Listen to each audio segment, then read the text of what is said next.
Those of us who worked with Norman and knew him well knew how much he really loved to travel the world. This is, of course, how he became known as the Pan Am Professor. I celebrated Norman's love for world travel in a song that I wrote for his retirement in 2003. And in his memory, here it is. I was toting my bags out to the airport commuter van. But when along came Norm Thompson in a gold-colored Lexus sedan. If you're going to the airport with me, you can ride. I climbed into the car and I settled down inside. I asked him to tell me all the places that he'd seen. And he said, listen, Rich, there isn't any place I haven't been. I remember one time that Norm was going to be a visiting professor in Hong Kong. When he got off the plane in Hong Kong, he thought to himself, they should introduce me as the King Kong professor of surgery, referring to Henry King Ransom and, of course, the Hong Kongs. I've been everywhere, man. I've been everywhere, man. I've sailed the oceans fair, man. Crossed continents by air, man. Of surgery I've done my share. I've been everywhere. He had access to the lounge, a club for the airline. And of course I did not. And he said, would you like to come in? I said, well, I can't come in with you, Norm. I don't belong to this club. And he said, you be my guest. We walked to the door, and honest to God, as soon as we walked in, the receptionist said, Dr. Thompson, you're back again. He'd been there so many times.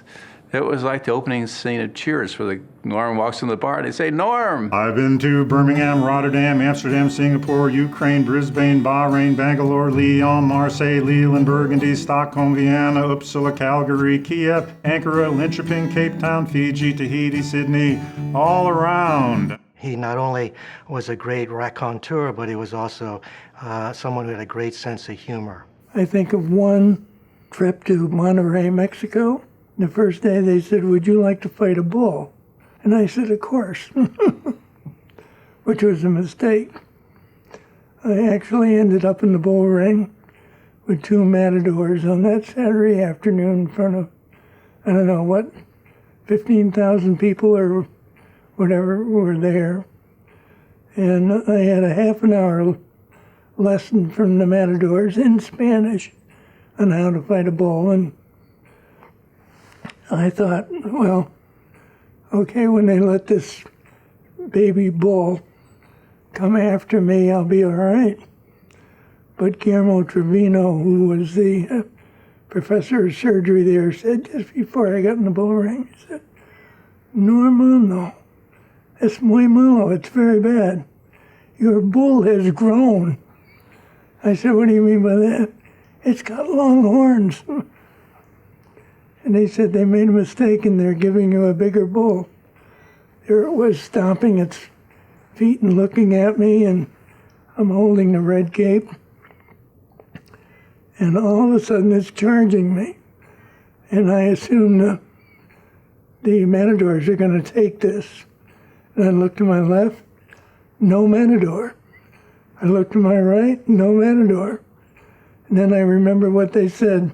It hits anything that's moving.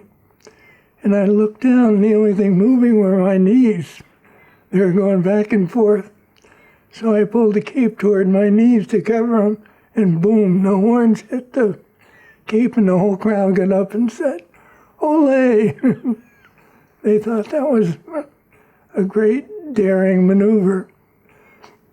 And I spun around thinking, hopefully it's put its horns into the wall behind me.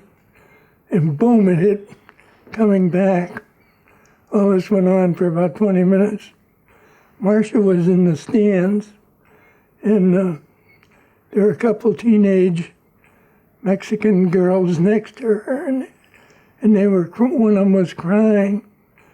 And Marcia, did you ask what was happening? Or you asked the girl why she was crying? She said, they're going to kill the gringo. I'll never forget that. It It was a euphoric experience surviving. I've been everywhere, man. I've been everywhere, man. I've sailed the oceans fair, man. Crossed continents by air, man. Of surgery, I've done my share. I've been everywhere.